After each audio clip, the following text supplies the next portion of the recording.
perdón, 7142/2023 Jurado Nacional de Elecciones y 7145/2020 Jurado Nacional de Elecciones. En primer lugar, a nombre de la congresista Marta Moyano, le damos la más cordial bienvenida a los representantes, funcionarios del Jurado Nacional de Elecciones, de la Oficina Nacional de Procesos Electorales y al doctor Virgilio Hurtado, que nos acompaña vía virtual, y le agradecemos esta participación desde el exterior.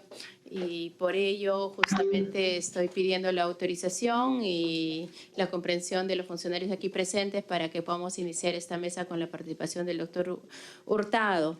Bueno, esta mesa se da en razón, pues, de que se nos vienen los comicios electorales del 2026 y se urge algunas medidas que aseguren el buen desarrollo de todas las actividades dentro del cronograma electoral. Entonces, nosotros como comisión, obviamente, se le dará la prioridad que corresponde al tema y necesitamos, como siempre, tener los aportes más acordes y técnicamente posible para que pueda regir con efectividad. Entonces, nuevamente, las gracias a las instituciones presentes, a los funcionarios.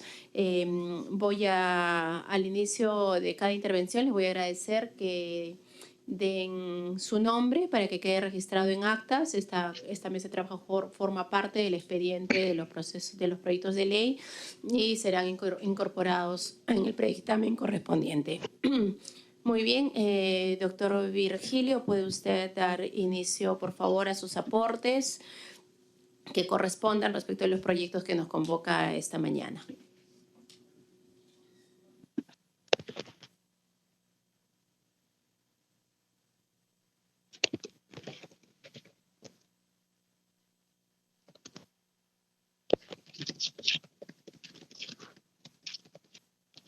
Doctor Hurtado, tiene el uso de la palabra. Sí, buen día. Lo escuchamos, fuerte y claro. Sí, buen día. El volumen creo que está muy bajito. A nosotros lo escuchamos con un buen tono de voz, tal vez el audio sea por el lado de su equipo. Perfecto, pero yo les escucho muy bajito, a pesar de que he puesto todo el volumen. Nosotros lo escuchamos acá bastante fuerte. A ver, algún ajuste que se necesite. ¿Ahora sí? Sí, ahora sí, perfecto. Ok, sí. Muy bien. Puede intervenir, por favor. Muy amable, muy buenos días. Gracias por la invitación. Y mi presente intervención es precisamente para compartir algunas opiniones respecto a las iniciativas legislativas presentadas por el Jurado Nacional de Elecciones. Empezaremos por el proyecto 7142/2023, en virtud del cual el organismo electoral muestra su preocupación y solicita la incorporación de una 14ª y una 15ª disposición final en la Ley 26859, Ley Orgánica de Elecciones. ¿Y en qué consiste estas disposiciones finales? ¿No? La primera, la 14ª, consiste en que el jurado fiscaliza la información contenida en las hojas de vida de los candidatos en elecciones primarias, pero conforme a lo dispuesto en la Ley Orgánica de Elecciones, en la Ley de Organizaciones Políticas y en el cronograma electoral. Leyendo la exposición de motivos de este proyecto, entiendo que lo que se pretende es contar con un plazo más holgado para que el Jurado Nacional de Elecciones, a través de sus órganos fiscalizadores, pueda escrutar a mayor profundidad las declaraciones juradas de vida presentadas por los candidatos. Para tal disposición, creo particularmente que debe tomarse en cuenta lo establecido en el artículo 23, en el numeral 23.2 del artículo 23A de la Ley de Organizaciones Políticas. ¿Y esto por qué? Porque este artículo precisamente habilita mejor dicho, obliga a cada candidato a presentar su declaración jurada de vida en el ámbito de la elección interna. Tiene que comprenderse ahora elección interna a la elección primaria. Y también debemos de tener en cuenta que el artículo 21 de la Ley de Organizaciones Políticas, ¿no?, incluye la participación obligatoria de los organismos electorales en las elecciones primarias, confiriéndoles facultades específicas. Y una de las facultades que tiene el Jurado Nacional de Elecciones es fiscalizar las hojas de vida de los candidatos en las primarias y de los candidatos también designados. Lo que ocurre en la práctica es de que en los últimos procesos electorales, esa fiscalización en este espacio de las primarias no se ha concretizado, sino que la fiscalización de las hojas de vida se ha concentrado más bien en la etapa de inscripción de candidaturas. Yo creo que esa ampliación, si es que se exige a los candidatos que presenten las declaraciones de vida en la etapa de las primarias, el plazo que se va a tener es mucho más holgado que inclusive el que se pretende establecer. He hecho unos cálculos con relación a los últimos 2 calendarios electorales aprobados por el Jurado Nacional de Elecciones. Me refiero al de las elecciones generales 2021 y al de las elecciones regionales y municipales 2022. ¿No? Y si consideramos el plazo que se tendría de cumplirse lo que dice la ley, el tiempo que tendrían los órganos fiscalizadores del Jurado Nacional de Elecciones superaría los 4 meses y 11 días aproximadamente para poder cumplir con su función, siempre y cuando se optimice el plazo y la función fiscalizadora en el ámbito de las elecciones primarias, ¿no? Creo que eso hay que tenerse en cuenta. ¿Por qué? Porque también el numeral 23.5 de la Ley de Organizaciones Políticas establece un límite, no a la función fiscalizadora de hojas de vida, sino un límite a la sanción, que es la exclusión o el retiro del candidato que haya vertido información inexacta o información o haya omitido información relevante, ¿no? Entonces, pues, esta disposición, el numeral 23.5 del artículo 23, señala que el jurado puede retirar al candidato que haya incurrido en estas infracciones hasta 30 días antes al día de la elección. Pero evidentemente ese plazo pues no es arbitrario, es razonable en la medida que va a permitir a los ciudadanos tener la certeza, la seguridad jurídica de quiénes son los que definitivamente van a postular, y también un plazo razonable para que los candidatos puedan realizar una campaña electoral pues competitiva. Ya hemos visto que cuando las reinclusiones de aquellos que en primera instancia fueron excluidos en fechas muy próximas al día de la jornada electoral, pues en realidad es otra forma de disminuir a los candidatos.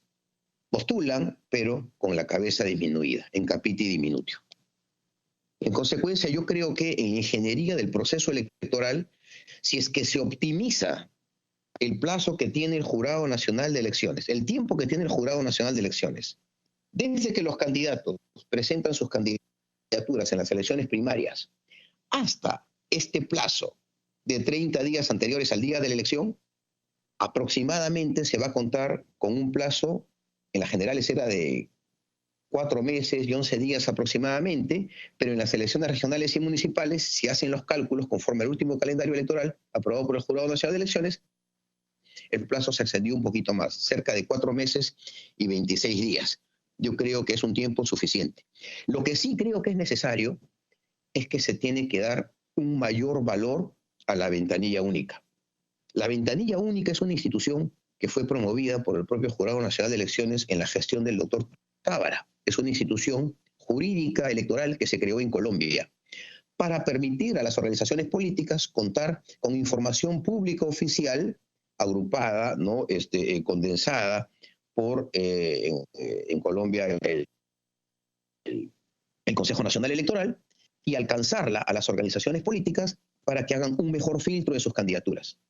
Si es información de la ventanilla única, no es oficial y no tiene un valor probatorio al momento que un candidato quiera pues defenderse de una exclusión, entonces pues en realidad nos encontramos disminuidos, porque hay un principio de confianza legítima, un principio administrativo, en donde pues los actores, los administrados, creen en lo que las instituciones les alcanzan para poder ejercer sus derechos, ¿no? En consecuencia, yo creo que antes de aprobar esta disposición, es necesario que en una ingeniería del proceso electoral se considere esta facultad que ya tiene el Jurado Nacional de Elecciones y que creo yo debería de ser optimizada.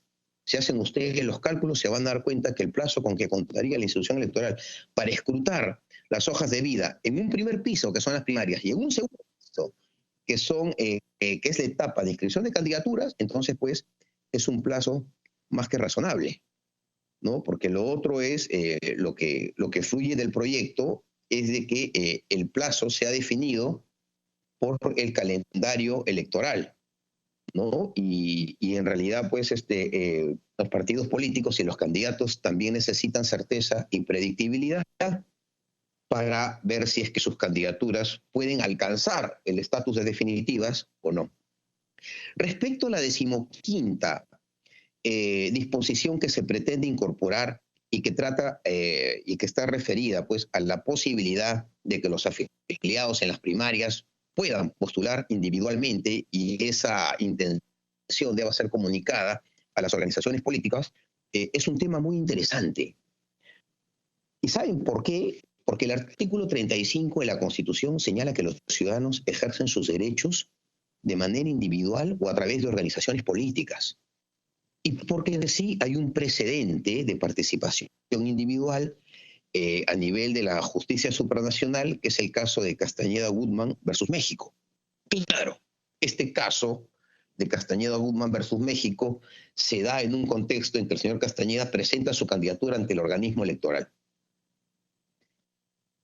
Pero es un antecedente de una postulación individual. En el Perú casi se da, con el caso del señor Gastón Ortiz Hacha en el año 2006, que presentó una candidatura individual al partido que ahora es Fuerza Popular, pero en ese tiempo tenía otra denominación, ¿no? Y que no pudo pues postular a título individual, porque las candidaturas, de acuerdo a nuestra legislación, el derecho a postular es un derecho que se ejerce de manera colectiva, a través de una lista de candidatos. Sin embargo, la Constitución pues señala que los ciudadanos pueden ejercer sus derechos individualmente o a través de los partidos conforme a ley. Claro, pero eso de conforme a ley no quiere decir que la ley imponga una postulación a través de listas, sino que la ley debe de desarrollar cuáles son los procedimientos específicos en los que el ciudadano ejerce sus derechos a través de una organización política. Más bien mi preocupación, si es que esto pudiera darse, va en el sentido de qué fórmula electoral es la que se va a aplicar. Y digo esto porque en la exposición de motivos del proyecto, el jurado no explica en realidad cuáles son las razones para que se apruebe esta 15ª disposición. Menos explica cuál sería el procedimiento o cuál sería la fórmula electoral que se aplique, ¿no? Por ejemplo, los partidos, dentro de su autonomía reglamentaria de las elecciones internas, pueden optar por una elección a través de voto en lista, cerrada y bloqueada, y compiten varias listas. Si es una elección competitiva en la que participa no solo una lista dentro de la elección primaria, sino participan dos, y además participa individualmente un candidato, tiene pues que discutirse cuál va a ser el mecanismo para que ese candidato sea nominado, ese postulante sea nominado como candidato. O sea, como en un régimen, ¿no?, de definición de una fórmula electoral que puede ser el que gana se lo lleva todo, por ejemplo, ¿no? La regla o algún partido puede optar por distribuir proporcionalmente las candidaturas y postulan dos listas. Entonces, dentro de la autonomía normativa, el jurado tiene que dar las luces para ver cómo se habilitaría la incorporación de ese candidato que participe individualmente en la confección de la lista final, ¿no? Y eso no puede quedar, pues, en el tintero o en la duda, porque los partidos necesitan predictibilidad y seguridad jurídica. Yo les pongo un ejemplo muy concreto. Nunca en las elecciones municipales y regionales en la circunscripción de Lima se aplicó la cuota nativa. ¿Y qué pasó cuando en el reglamento correspondiente el Jurado Nacional de Elecciones la habilita? ¿Qué pasó? Que en las elecciones internas muchas candidaturas cayeron porque no cumplían con este requisito. ¿Qué les quiero decir con esto? Que hay modificaciones para las que no son suficientes el principio de publicidad.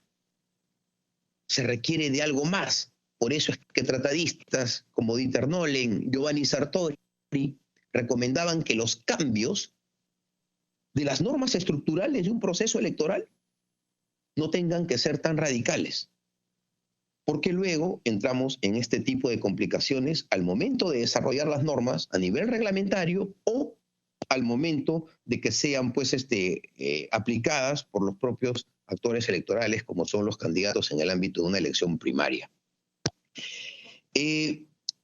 Respecto al proyecto 7145, la preocupación del Jurado Nacional de Elecciones es precisamente cómo se ejecutarán las medidas cautelares, ¿no?, en el marco de un proceso electoral.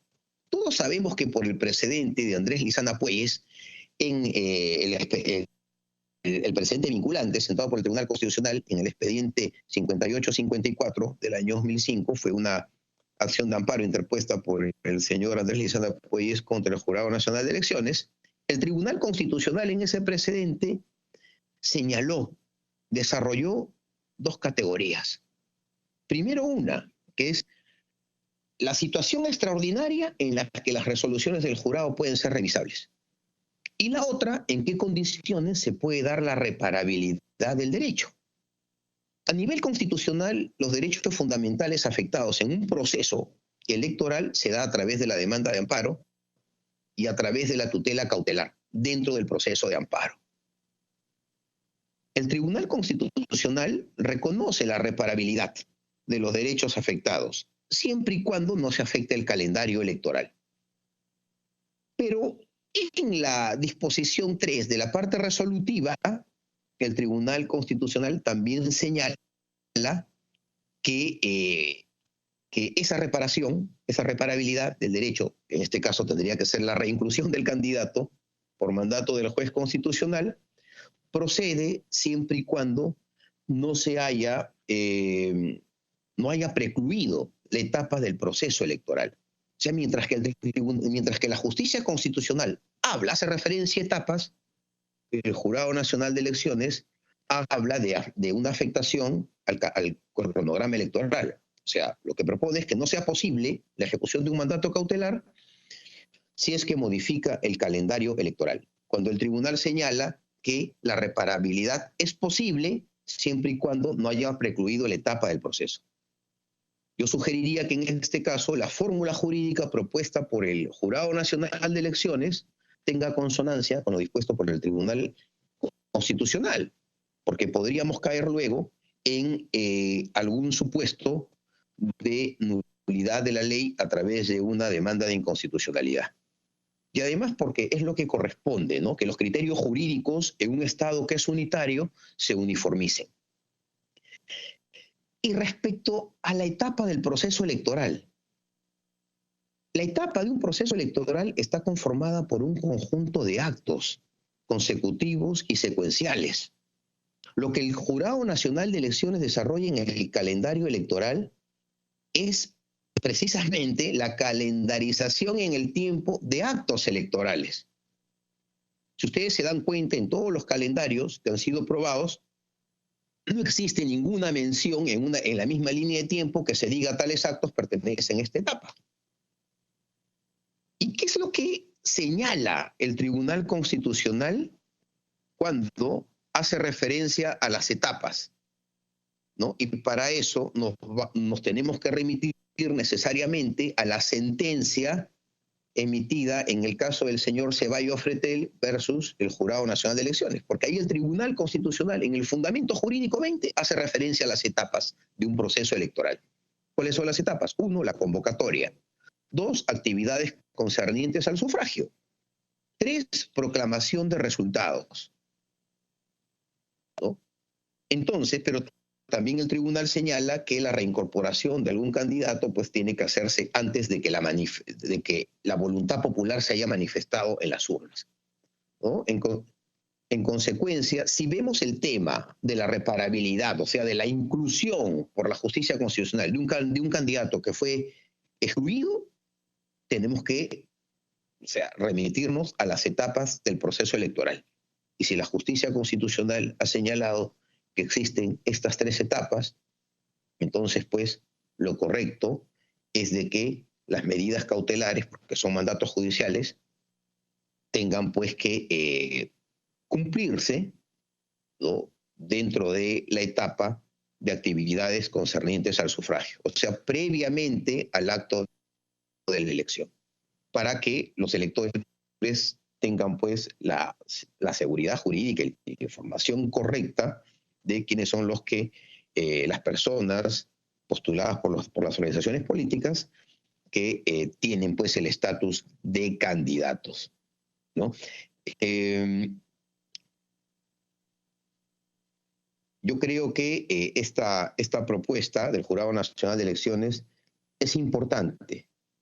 Y es importante porque en el proceso electoral, bueno, han venido amparizándose muchos expedientes, no solo de exclusión de candidatos, sino también de improcedencias de candidaturas. Y la preocupación del jurado es de que las cautelares no terminen, pues, afectando el proceso electoral. En realidad, yo creo que la verdadera preocupación es que las cautelares no afecten la voluntad popular, ¿no? Por ejemplo, no cabría acatar un mandato cautelar incluyendo a un candidato, ¿no?, que manda la inclusión de un candidato, la reinclusión de un candidato, cuando ya estamos en fecha posterior a la jornada electoral. Inclusive, ¿no? No podría en el mismo día, porque ya muchos ciudadanos ya, pues, han definido su intención de voto. Y la han definido en base a las propuestas que eran viables jurídicamente, ¿no? Eso es lo que, en síntesis, opino respecto a las iniciativas del Jurado Nacional de Elecciones, ¿no? En este último caso considero, ¿no?, que la fórmula jurídica deba conciliarse con la jurisprudencia constitucional a fin de que tengamos, pues, una fórmula legal que ulteriormente no sea pasible de algún cuestionamiento.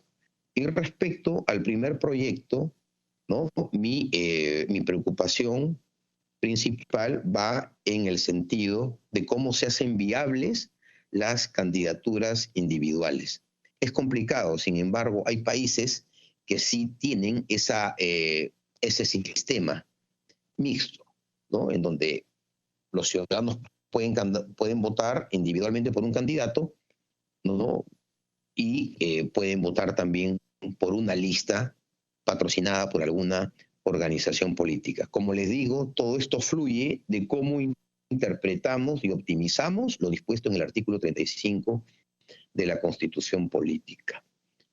Como antecedente, la Ley de Elecciones Municipales, en su versión original dada en el año 1997, sí concedía la posibilidad de que la OMPE, ni siquiera el jurado decía, la OMPE tendrá, pues, habilitará los procedimientos para que sean viables las candidaturas individuales. Sin embargo, el legislador interpretó en su oportunidad de que esas candidaturas individuales se podían canalizar a través de listas completas, pero mediante la participación de organizaciones políticas locales que ahora ya no existen. Bueno, eso es todo lo que tengo, los argumentos de mi opinión legal al respecto, y quedo pues para las preguntas que estimen pertinentes. Muchísimas gracias. Muchas gracias, doctor Virgilio, por sus importantes aportes y sobre todo porque ya ha puesto en la mesa los temas sobre los cuales tenemos que precisar, ahondar, a efectos de que la ley luego no surta inaplicable o mucho menos declarada inconstitucional, ¿no? La preocupación y las sugerencias que hace el doctor Hurtado plenamente válidas. Entonces ahora corro traslado a los funcionarios del Jurado Nacional de Elecciones, porque en el orden que ustedes consideren, por favor, para que hagan uso de la palabra. Gracias, doctora Palma. Gracias por la invitación a la comisión para poder exponer, absorber consultas sobre estos dos proyectos de ley que hemos presentado. Hemos traído el cronograma electoral en un archivo, no sé si es posible visualizarlo. Correcto. ¿Le parece si vamos a abordar los dos proyectos a la vez o uno por uno? ¿O desea que exponga los dos de una vez para de repente hacer las preguntas conjunto, no? Ya, perfecto. Entonces inicio con... Perdón, hago la precisión que está en uso de la palabra la doctora Jessica Clavijo Chipoco, directora nacional de Fiscalización y Procesos Electorales del Jurado Nacional de Elecciones. Gracias, doctora. En primer término, entonces, tenemos el proyecto de ley 7142. Este proyecto de ley modifica la ley 26859, que es la ley orgánica de elecciones, y la ley 28094, que es la ley de organizaciones políticas. Como dice su título, el análisis que hemos desarrollado está orientado a presentar este proyecto de ley con una finalidad, que es el asegurar el desarrollo de las elecciones generales 2026. A través de la Ley 31981 se han establecido, entre otros aspectos, las reglas que van a regir las elecciones primarias en el proceso electoral venidero. Por ello, es necesario contar con un cronograma que garantice el buen desarrollo de las actividades de los organismos electorales. Cabe precisar que este proyecto de cronograma que nosotros estamos presentando ha sido coordinado, ha sido conversado en reuniones previas entre los tres organismos electorales. Por ello es necesario hacer variaciones en base a la ley 31981, es necesario hacer variaciones al cronograma electoral, que reitero es un cronograma coordinado.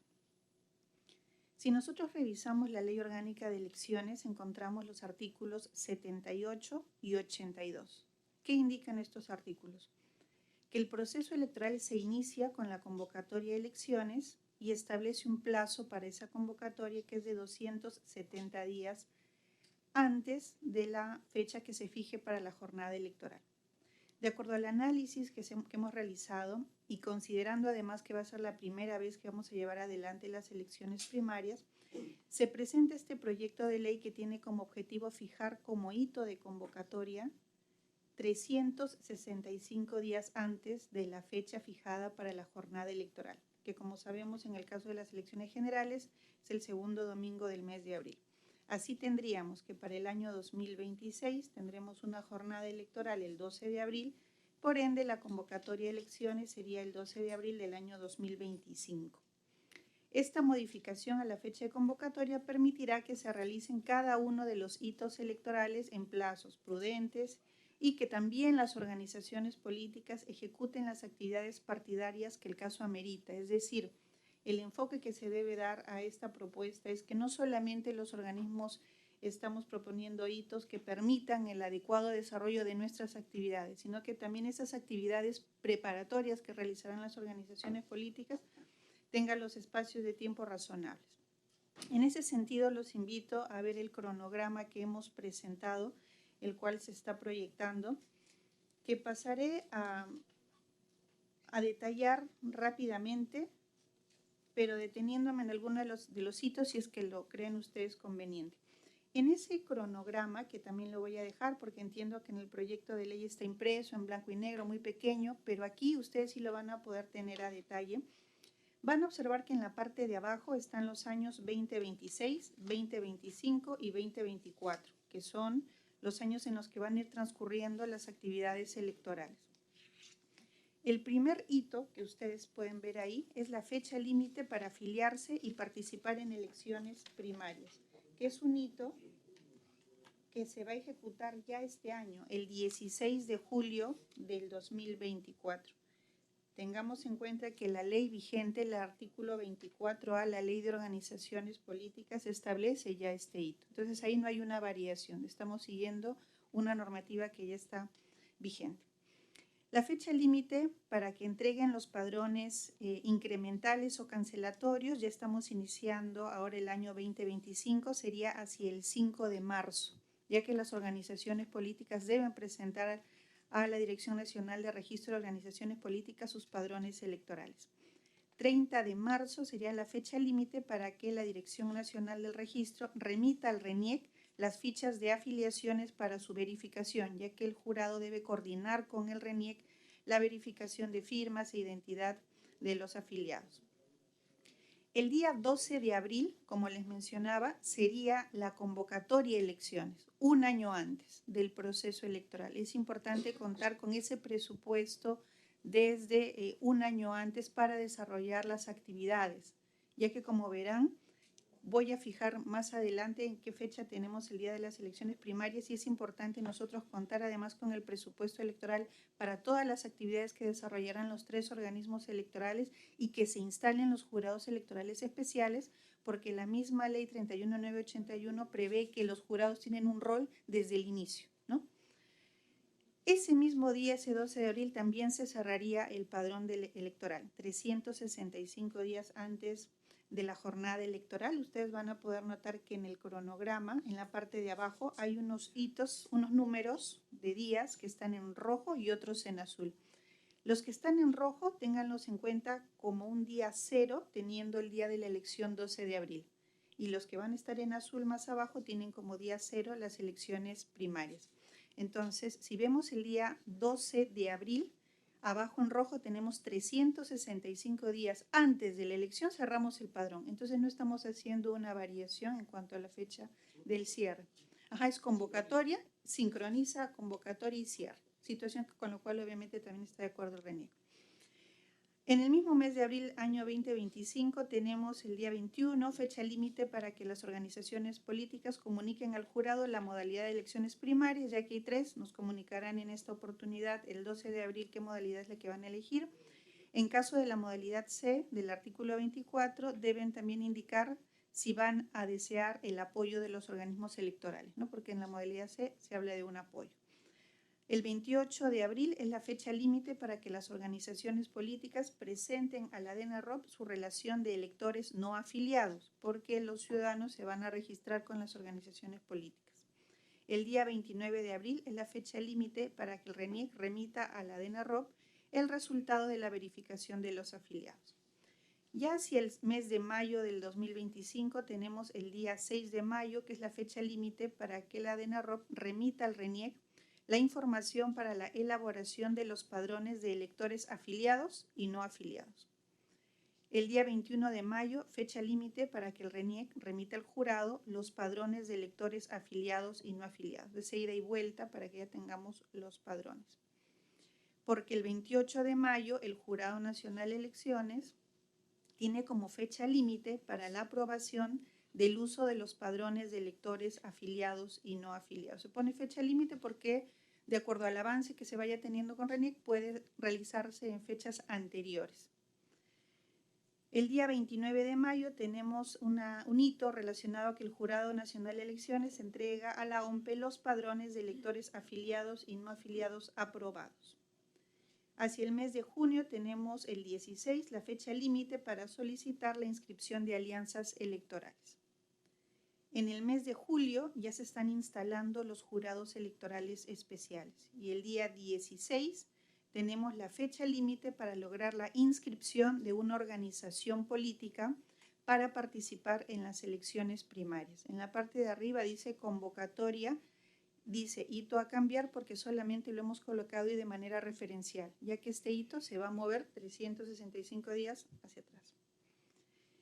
Hacia el mes de agosto tenemos el 12, el cierre del ROP y la fecha límite para presentar solicitudes de inscripción de precandidatos. Es decir, la organización política tendría hasta el 12 de agosto para presentar a sus precandidatos ante los jurados electorales especiales. El día 15 de agosto es la fecha límite de la remisión del padrón electoral preliminar.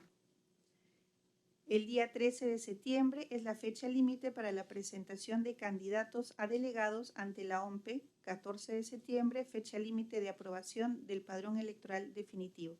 Este padrón es el padrón nacional. Hacia el mes de octubre tenemos el 1 de octubre, fecha límite de publicación de fórmulas y listas de precandidatos individuales admitidos. El día 16, fecha límite para resolver tachas y exclusiones en primera instancia. Aquí me detengo un momentito porque acá tenemos el día 16, fecha límite para resolver tachas y exclusiones en primera instancia. Día 31 de octubre, fecha límite para resolver apelaciones sobre tachas y exclusiones ya en segunda instancia. Y me detengo aquí un momentito para, si me permiten, engarzar quizás con un comentario que nos hizo muy acertadamente el doctor Vigilio Hurtado, a quien lo saludamos. En relación a la fiscalización, me gustaría hacer la siguiente precisión.